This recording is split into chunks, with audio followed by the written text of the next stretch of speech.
Director Roundtable discussion here with us today. We have Jeff Marks, our PGA pro at Quail Creek, Richard Johnson, our Public Works Director, Wayne Dias, Planning Director, and we have Darby Wick, our Assistant Manager at the Fairhope Museum, and we have Lieutenant Hollinghead with the Police Department, and Richard Peterson, Utility Director and Special Projects, Lynn Mazer. So we're going to go ahead and get started. We're going to start with Jeff at Quail Creek. Thank you, Mayor. Well, I've been here for about 6 wonderful months, and I want to thank you all for a great opportunity. And I'm really here today to offer my honest perspective on how my first half year has been as head golf professional at Quail Creek. I started my year in mid-January with a few hurdles to try to overcome, as most of us know, such as severe cold weather that put a freeze on revenue for over 9 days, shutting the golf course down, essentially. Some customers being a little bit disgruntled because golf course conditions were not totally up to par, pardon my pun. A pro shop that was vacant due to pending construction that's going on. Some limited inventory and limited merchandise display, and nearly 20 steady customers who had decided to take their business elsewhere for several different reasons. So needless to say, we had some great challenges to try to overcome, but I feel we've made some great strides already in several different aspects at the golf course that I feel are priority items. Number one in everybody's mind is golf course conditions, and early on I felt it was very essential to forge a good relationship with our superintendent, Jeff Williams, which we really have done. Jeff and I communicate constantly, and we communicate very effectively. We have a friendly and professional relationship that has worked out great. And right off the bat, I discussed with Jeff the need for an agronomic plan that address seasonal turf practices like core and solid tine aerification, verticutting of greens during the warmer months, a regiment schedule of chemical applications for fungicides, herbicides, and insecticides to maintain healthy turf conditions. As a result, the golf course is arguably, I guess on my side, in the best condition that it's been in 20 years. And I'm hearing that constantly from some of our seniors that have been at the golf course for 20 years or more. I give all the credit to Jeff Williams and his crew, and they've done a great job so far. That's great. Another priority of mine has been to develop better communications of course policies to pass holders and the public alike. One thing we've taken it upon ourselves to do is address written policies and procedures, and we've fully updated 10 pages of policies that needed to be done for a little while that addresses every aspect that would affect a pass holder at the club, from refunds for those that are out on medical leave, deportment or conduct that we expect at the golf course of our pass holders and of our staff. And every pass holder for 2019 will receive a set of written policies that they can read, they can sign, and have a copy to keep. We do keep the signed copy, which shows that they have received that, and it shows professionalism, hopefully, I think, on our part. Also, we've addressed the dress code, and we've had 3 dress code signs made, one for the pro shop, one for the first tee, and one for the dining area right now. And it addresses not only dress code, but deportment issues on the golf course, just anything that a new customer would expect to see when they come in and play our course. And then lastly in this category, our course marshals have been fully trained by myself and taught about the course rules of the day or the week that they need to know, and how to convey those rules to customers diplomatically and respectfully. And that's being done, and I've heard nothing but good about the way people are being treated and being communicated to. Another top priority for me has been advertising and promotion, and some of our promotional efforts this year have included, I've got a face for radio, not a face for TV, so I stick with radio. But I've made a guest appearance on WABF's morning talk show radio and also 106.5 Sunday Golf Show to talk about our golf course conditions, what our plans are for programming this year, and also talk about the renovations of the golf course, and it's been pretty well received. Also, too, some other important things we've done is we've put seasonal ads and coupons in 2 prominent golf guides, namely Tee Times Magazine and South Coast Golf Guide, that are distributed to golf courses, retail stores, hotels from Pensacola to Biloxi. They're complimentary publications, and everybody picks one up. They have great coupons in them, so they're very well read. And then lastly, we've also taken advantage of some cross-marketing by distributing our brochures to areas like the Tennis Center and City Hall, so folks of other avenues, other sports can see what we have for golf and maybe develop some kind of an interest. Also, too, I've found it really important to improve our programs at the golf course, and we've had excellent feedback about our instructional programs. Since February, we've offered consistently affordable golf clinics for ladies, juniors, seniors, beginners, and advanced players. We also have a buy 5, get 1 free lesson series for people to keep it very affordable and attractive, and lessons have really taken off. As a result, we have seen our driving range income increase $2,000 over last year, despite the weather challenges we've had all year long. So I'm very, very happy about that. Very lastly in that category, we have a 9 and Dine tournament, which most months have sold out completely within a week or 2 prior of the event. And that's something we do every month from March until November, which is new. In the past, it had only been 3 times a year. So for the Quail Creek homeowners, it's something more to look forward to in programming. And we're also offering a summer match play tournament where it's catering to the working person who maybe doesn't have time to play golf during the week. During the day, they can make a tee time for a 9-hole match against their opponent at 4 o'clock or 5 p.m. and go out and play 9 holes on their time, not on mine. So it's something that we feel is a new aspect for the golfers to look forward to. And then to wrap things up, just a few statistics that I feel are really important about the golf course. We've had an increase in MGA membership from 156 in January all the way to 182 today. Wow. We've had an increase in corporate golf outings from 19 in 2017 to 23 this year. And we've already booked 6 large outings of 100 golfers or more for next year. Wow, that's great. We've had an increase in demo days from 4 in 2017 to 8 in 2018 and growing. I'm hoping to have 10.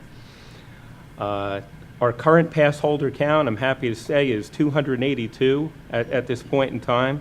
And last year, our pass holder count was 278. So we're making great strides. So to wrap things up, I feel the future of Quail Creek is looking pretty bright, and my staff and I are really excited to continue our progress in all aspects of the operation and make the community in Fairhope very happy. Sounds wonderful. Thank you. It's a great update. Thank you so much. Thank you, Mayor. We'll just go in a circle. Yes, ma'am. Just to kind of to tag along with what Jeff presented, we did kind of have a benchmark this morning. We had kind of a final walkthrough on the exterior remodel and envelope project to redo the Quail Creek Clubhouse. There are some punch list items that are left with the contractor to do, as well as some internal items. But that's a big benchmark activity, is that the construction and the disturbance due to construction to the players' use of the facility is coming to an end. It's always a painful thing, and I will tell you, I wish we probably would have taken a lot more before pictures, because you really don't appreciate how much the appearance of the facility has changed.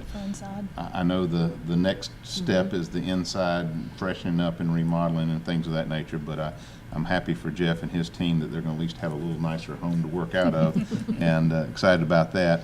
Just a couple of public work items tonight on tonight's agenda. We do have the recommendation for the 2018 street resurfacing and striping project, and that affects a multitude of roads in the city, and hopefully the council will sign off on that, and we'll be getting contracts signed and that work underway.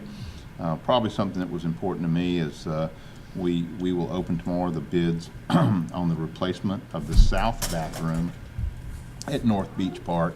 That is a very old facility that was not ADA compliant. It's going to be replaced by a new, hopefully modern, clean, ADA compliant bathroom, as well as we're going out for the remodel of the central bathroom. Luckily, that building is serviceable. It just has to have some rearrangement to meet ADA compliance, and we're hoping that hopefully the same contractor who wins the bid to open tomorrow will pursue that one as for economy of scales and things of that nature. So we're excited about those public work improvements of our infrastructure and our facilities. So we're just checking those items off the list that are part of your vision and budgeting process from last year, and looking forward to the future year. Fantastic. Thank you. Thank you.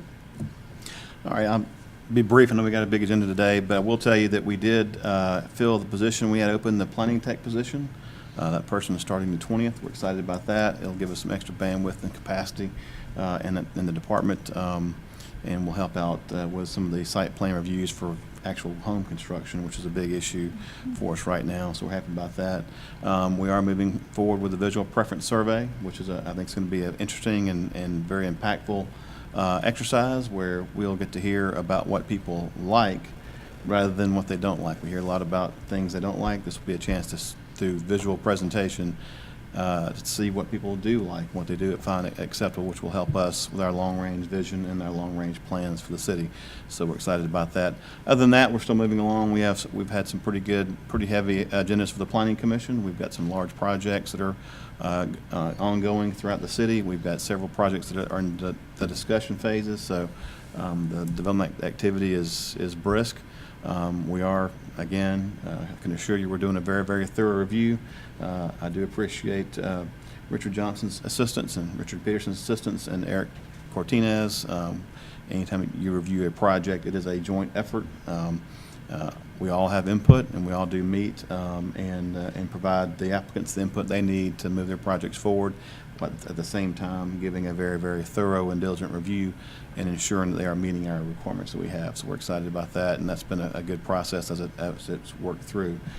I do want to tell Jeff that we play golf out there occasionally at Quail Creek, and I can tell you the greens are smooth and true. It's beautiful out there, and I look forward to the other improvements they're making. It's really turned into a really, really nice golf course, and I've played around the county quite a bit through the years, and I can tell you that Quail Creek is on the list for a lot of people who previously may not have played Quail Creek, but they have been out there recently and enjoyed it, and that's on their rotation. So it's exciting to hear that as well. So that's all I have. Thank you very much. Darby? Greetings from the Fairhope Museum of History. I'm Darby, your museum assistant. The museum is open 9 to 5, Tuesday through Saturday. Today's Curator's Corner is a nod to back to school time. Love it. We have a lot of community members that have a connection to Fairhope High School, and these artifacts are from the Buccaneer Band, from our permanent collection. They were donated by George Miller, and we believe they're from the 1970s to early 80s. We have a band jacket and pant and shako. That's the hat. Our archival storage is kept at 69 degrees and 35% humidity. That part is not open to the public, but it is a working storage area in that we are constantly working to accession new items. We are learning more about the ones that we have, and we're conserving sensitive or damaged items, all of this for the community 100 years from now. We incorporate these objects into exhibits and other educational programs whenever possible. For Fairhope, the value of our items really lies in the stories that they tell. Our history really comes to life once we know the backstory or the provenance. For example, with the Shako, I was working to a session that the other day. I had it out on the museum floor talking with a volunteer, and a visitor came over, very interested and eager, and so I said, were you in the band? And he said, no. I'm from Birmingham. I've never been to Fairhope before. But the next thing he said gave me goosebumps. He said, I'm a band director, and Blanche Simmons is legendary in the world of band directors. So naturally, I had to get more of this story. So I called George Miller, and he told me that he had been in the band for 4 years. He said, it had a huge impact on my life and a lot of other students as well. You become a family because you spend so much time together. It was like being in the military. You couldn't get out of line, couldn't speak. We thought at the time, how are we being treated like this? But it changed our lives for the better. We were being prepared for the future. It made us better adults. Thought that was a great story. Here is a photograph of Blanche Simmons, band director for Fairhope High School, 1955 to 1984. I had her. That's incredible. Yep. This photograph was taken in 1980. We have George Miller, who graduated in love it. 1981, and Patty Resner, who graduated in yes. 1984. And in December of 1986, they were married. Together over 30 years, they have 3 children. What a great story. That is great. In our archives, we also have quite a large hand calligraphy tribute to Blanche Simmons, and there is a long list of accomplishments, awards, recognition, including a big competition in Mexico. And there are letters of congratulations from various sources, including the University of Alabama, articles about Oh my winnings God, there's Page and Palette. a Logo. vintage page and palette ad. I didn't mean to do that. It's exciting. This was a great article and photograph related to Fairhope High School's first African American drum major.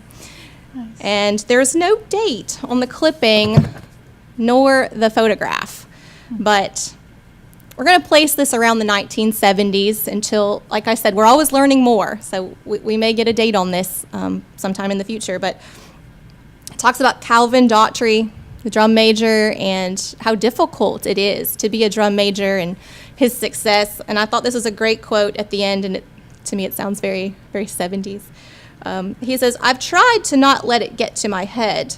I'm the same person I was before. A friend of Calvin's was standing nearby, and in her words, the man is bad. He handles things. You'll have the opportunity to decide for yourself at 8 p.m. each Friday night. It just makes you want to be a part of things, doesn't it? It's a great story. That's great. Some other photographs, including student graffiti on the bus, 75 Blanche's Army, the love bus it. coming down the street. Just, you can tell it's a very exciting time. Some other performances and awards. I mean, they won so many awards. It was really annually. They were Yeah. just top rated. Of course, when it's not marching season, it is symphonic season, and they were quite successful in this as well. Here we I have love Blanche it. Simmons, I believe, in Mexico. She just seems like she was quite a character. Well, Right. the last thing that George shared with me was when Blanche passed away, I believe in 2007, the students got together and they had a memorial in her honor.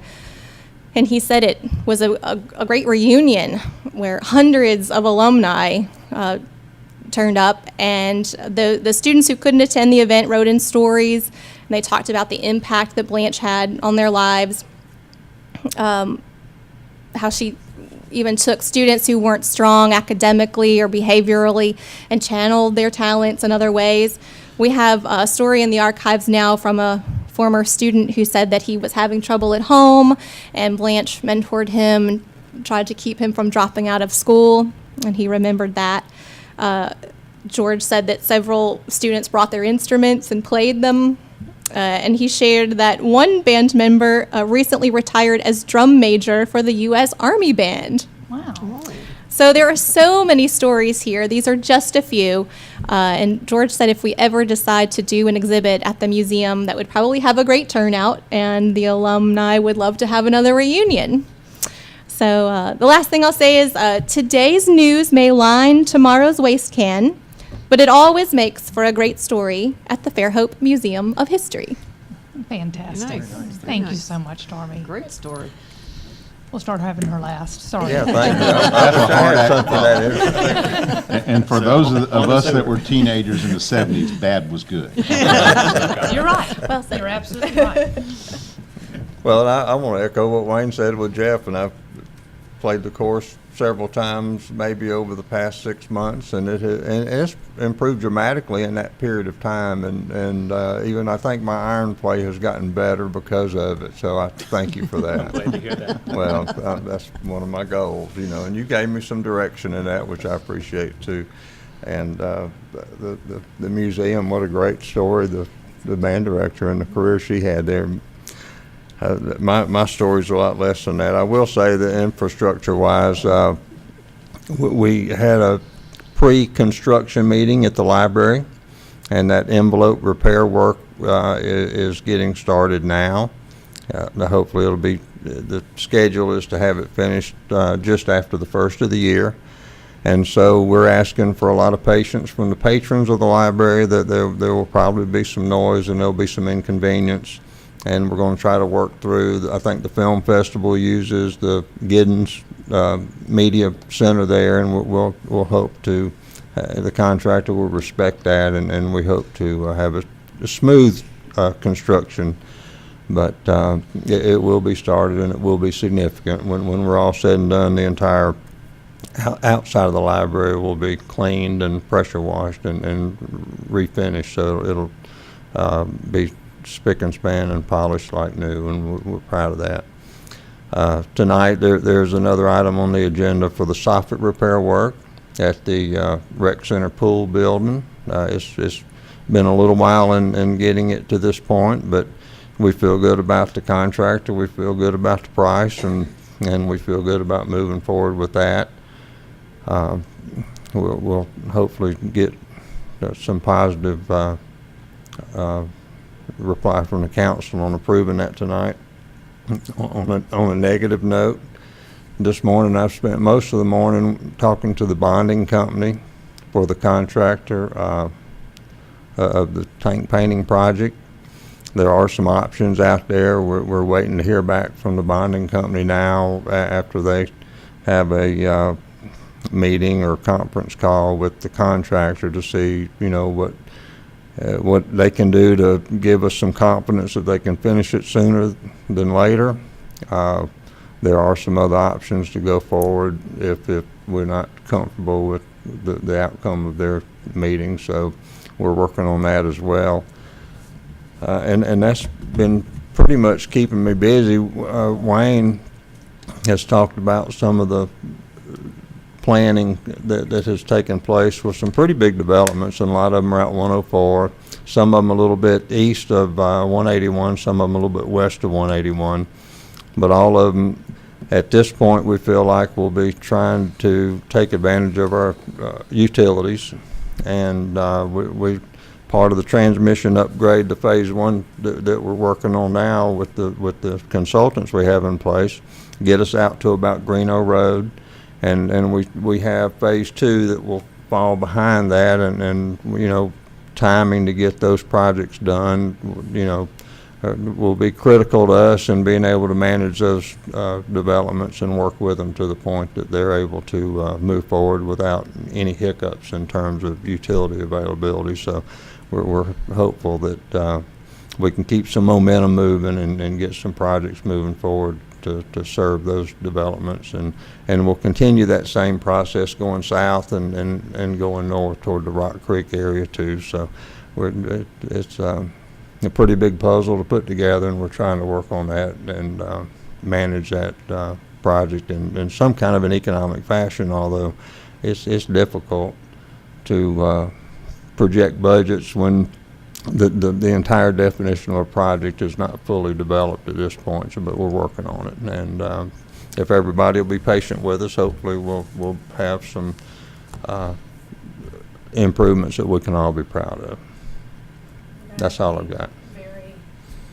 Very, very, very patient. Yes, Even what unfortunately. we have, I mean, these are long-term and forever. Right, you and know. I just on another note, I don't mean, I know you're anxious to get the microphone, but No. You're fine, you're fine. we're still investigating the outfall, the breach in the outfall line. We know there's a problem, but in trying to look at attacking it from the outside in, we're not finding the discharge location of that outfall in good shape. And some of you may remember, and when they were first installed, the pipeline had a 90-degree bend that came up and then 90'd back out horizontally out toward the middle of the bay. But that was put in about 2002, I think I remember, or maybe late 90s, early 2000s. But since that time, we've had Hurricane Ivan and Hurricane Katrina, and we had a dive today to try to evaluate the exact condition of that outfall line, because if there's a constraint due to the pipe being folded over or something, we don't want to repair something that's going to cause another problem with maybe another joint, 200 feet away from the one we're just fixing, because of that added pressure due to the outfall line not being in the best of shape. So we don't know what we're going to get into with that, but we're investigating it, and today they may have some information that we'll be able to use toward getting that finished. With the $10 million that we're getting next year for the rehabilitation part, Right. could that go towards that?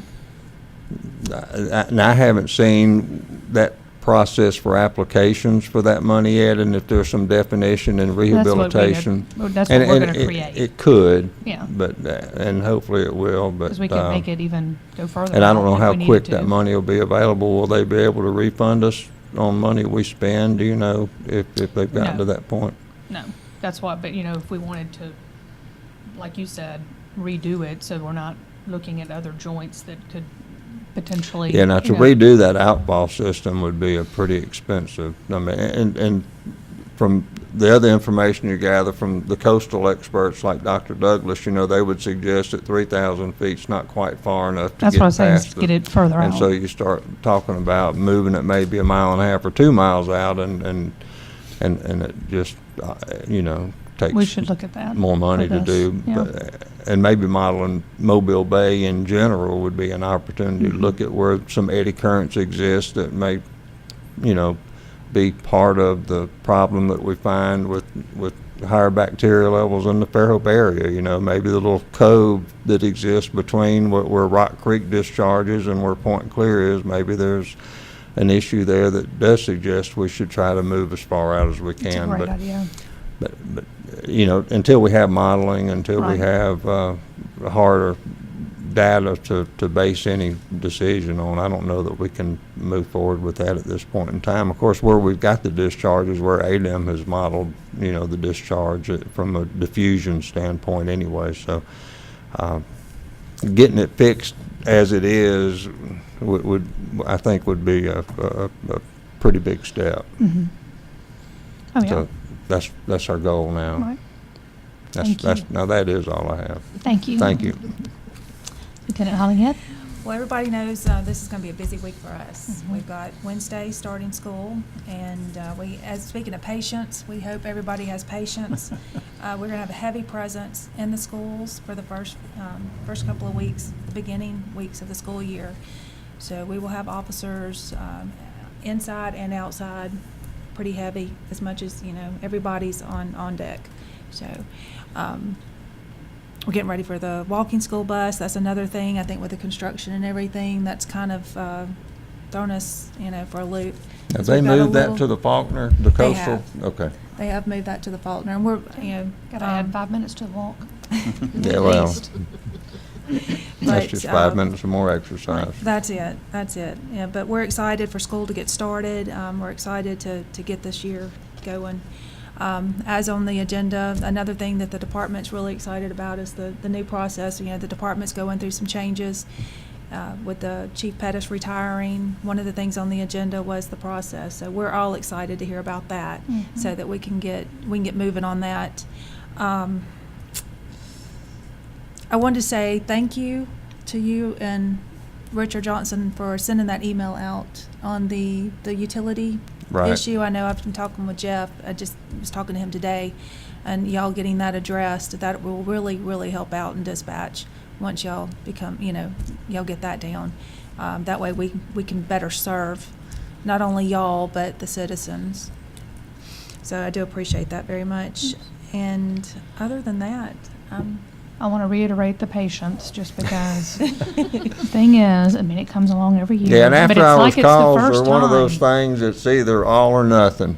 And Well, when I it's was actually all, saying for back to school, yeah, because it's well, like, back to school for sure, but there's a period of time it takes, and it takes that much time to get everybody in that routine, and until that happens, we're going to be slowed down maybe 5 times. But it happens every year, and anyway, it's good to remind everybody. Okay, well, that's it, and we thank you for joining us, and we'll see you in 2 weeks. Thank you, Thank Mayor. you. thank you. thank Very you. much, Mayor.